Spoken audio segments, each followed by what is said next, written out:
Good afternoon, ladies and gentlemen. My name is Wojciech Rosiak, and I'm going to tell you about the electricity industry and its changing business model. I want to start with the global macro trends, which in case of this industry is the growing demand for the electricity. The forecast says that in the next 25 years, the demand for the electricity will grow by 50%. The drivers for the growth will be population growth by 30% during that time, and the economic growth measured by GDP by 140%. So in this case, most of the growth will come from the emerging markets. And looking on the consumption patterns and sources, if we keep current usage sources to generate, most of the electricity will be generated from coal, oil, and gas. So what does it mean? What will be the outcomes of the growth? First, we need to look on the resource side. The resources are forecasted to be depleted by the end of this century. Of course, we can debate if this forecast is true or not, because every year we discover new reservoirs of oil. But looking closer to that, the new discoveries are mostly done in the deep sea areas. So we already started to push the boundaries of the discoveries and the usage of the resources. But even though if we have unlimited amount of the resources, we would still need to adjust for the climate change. There is starting to be a consensus among the researchers that the climate is changing, and the forecast says that until 2050, the average global temperature will rise from 2 to around 4 Celsius degrees. And it will have devastating effects on the world flora and fauna ecosystems. So what can we do to meet this growth in a sustainable manner? The good news is that we started to go into that direction, that we started to use renewable sources with minimal ecological impact and not using scarce minerals, so wind, solar, geothermal, hydro energy. However, those sources come with certain characteristics. They are geographically dependent, so we can build renewable power plants only in certain geographical areas. The generation is unpredictable, so the solar panels will not work when there is a cloudy day. Wind farms will not work when there is no wind. And also, weather pattern change during the season. So generation pattern will be different in January than July. So actually, what does it mean for the grid industry when we switch massively to the renewable sources? Let's first take a look on the single household perspective. The demand on the single household is highly volatile. But when we go to the aggregated level, so take all the households together and add commercial sources, the demand pattern is much more predictable. However, it still changes during the day, with the peak being from 2 to 6 p.m. Going to the generation side, this is an example from North Carolina, 4 sample month generation in the summer period. Most of the energy generated from renewable sources comes from the solar panels during the day and from wind energy during the night.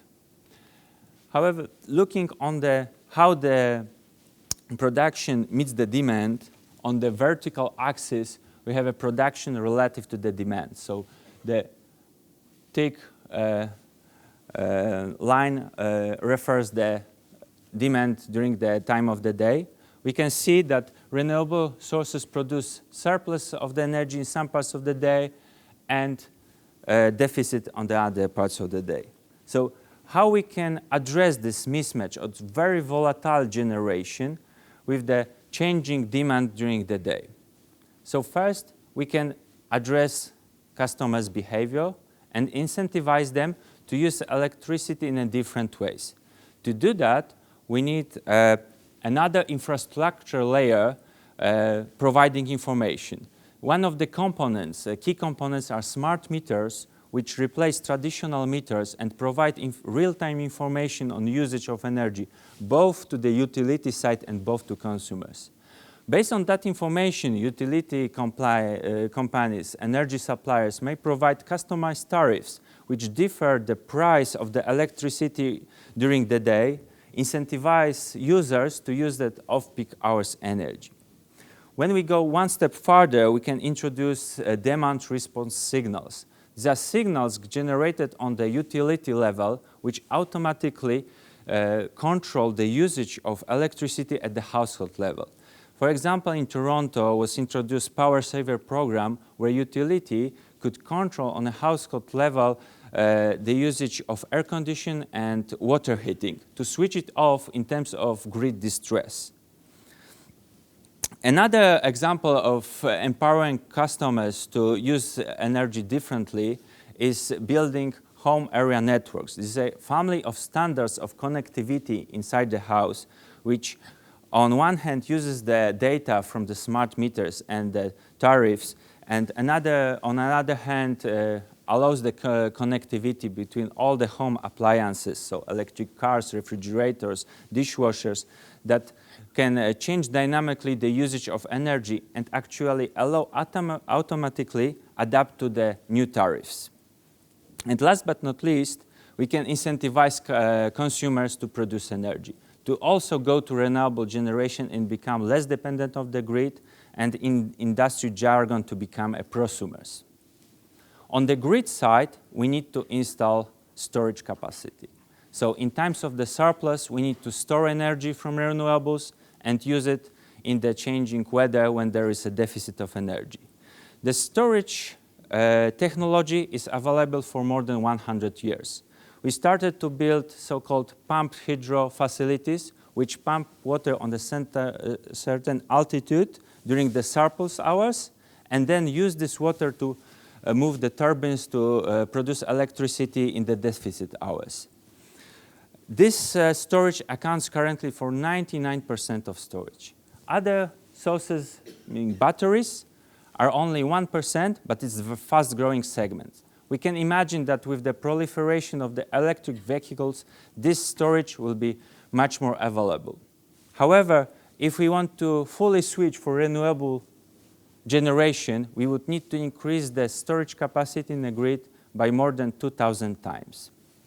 So these were the global trends in an industry. But what does it mean for the company which produce energy today? I will hand over to Hussein to explain that. Thanks, Wojciech. Good afternoon, everybody. Let me start with the story about electricity wholesale prices. In June 16, 2013, something very strange happened in Germany. Electricity wholesale prices went down to minus 100 euro per megawatt hour. How can this happen? It was a sunny, breezy Sunday. Demand was low. Between 2 and 3 p.m., solar and wind generation was about 30 gigawatt. This was about half the total.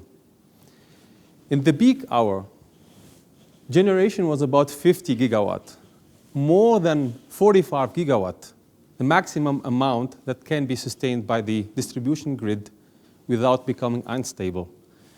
So the prices fell down to encourage cutbacks and to make sure the distribution grid is not overloaded. With that, we see that there is now a transition from the traditional way to generate electricity, where we have this, what we call energy cake pie, and you have a constant amount of energy generated through nuclear and conventional plants, which is the so-called base load. These plants cannot be switched on and off easily, and they work at full blast, full time. During peak hours, you can switch on the gas-filled plants or gas-fired plants. It is exactly during these peak hours that electricity wholesale prices used to spike, and that's exactly where the money used to be made. Today, we have a new player. It's the renewables.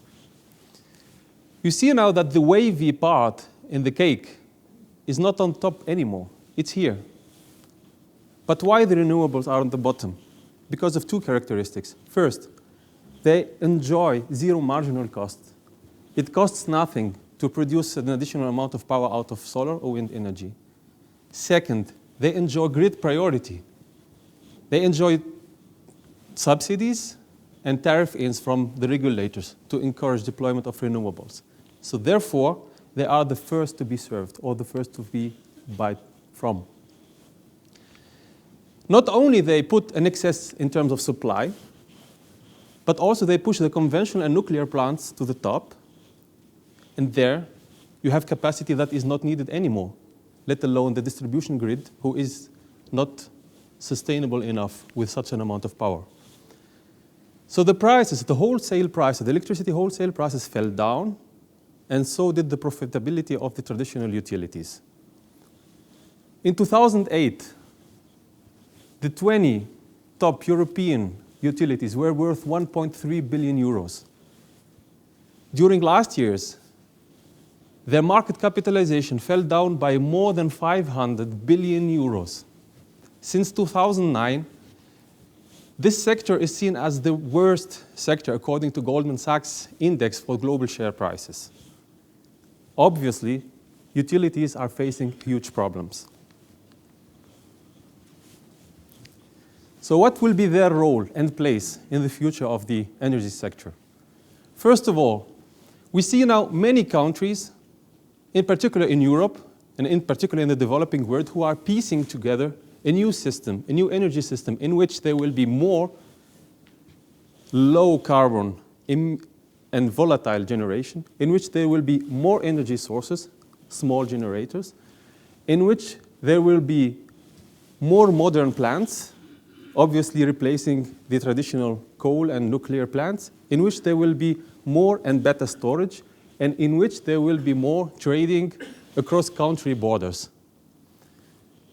To make this happen, there must be a smart grid in which they all will operate.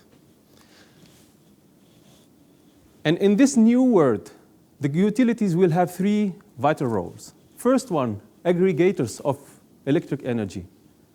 Much as Google aggregates content, utilities will aggregate energy, will aggregate the decentralized power generators, will offer them a platform, an infrastructure where they can share information and energy, will put them together, will offer financing and incentives.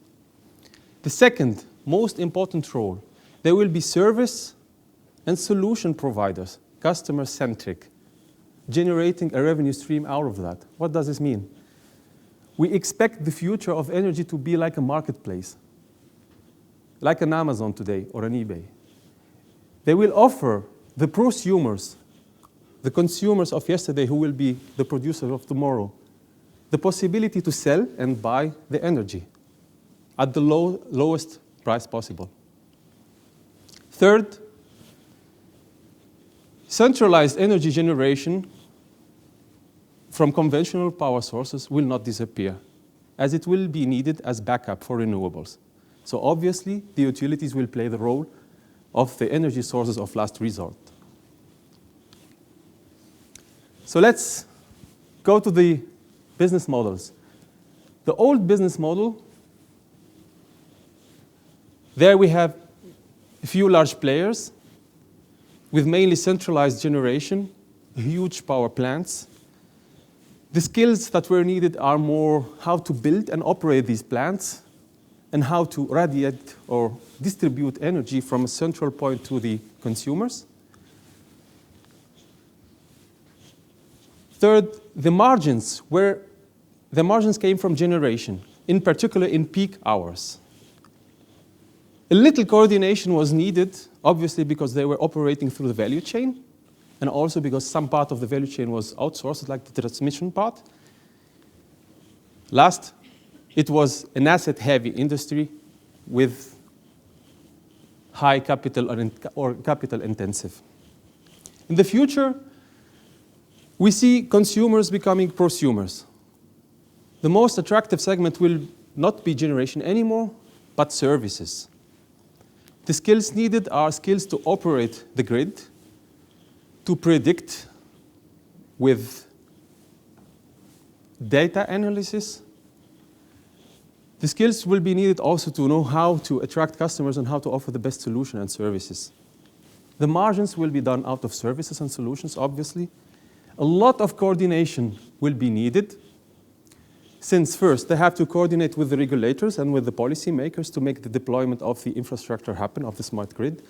And second, they must coordinate between the huge amount of the small decentralized power generators and how they will interact in this system.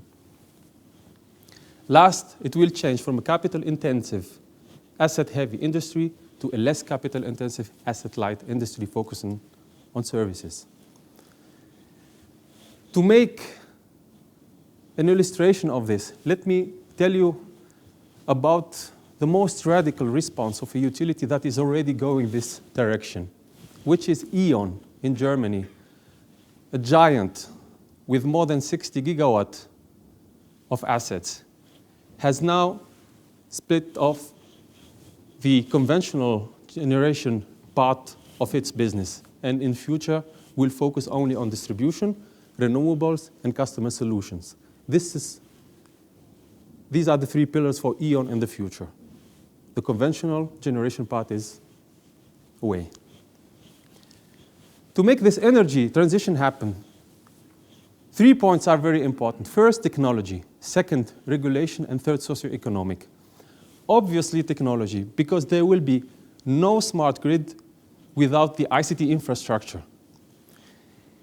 On a general level, we can think about that like the ICT world is meeting the power world. But it's actually a little bit more complex than that, because they both come with different perspectives. The utility world comes with a component perspective. They think to make this happen, we need a modernization of the distribution grid, or part of it, the so-called smart meters, is needed. Whereas the ICT world thinks or starts with the idea based on an integrated systemic approach, thinking that it must be a future energy system, or the so-called Internet of Energy. So obviously we have a clash of two cultures here. Moreover, the regulators put their faith on the market to invest and fund the deployment of the smart grids. But there can be no market without this ICT infrastructure. So obviously, like in the early age of Internet, where the US government initiated and funded the Internet, the regulators today should initiate and fund the deployment of the smart grid, or at least part of it, so that the market can take over after that.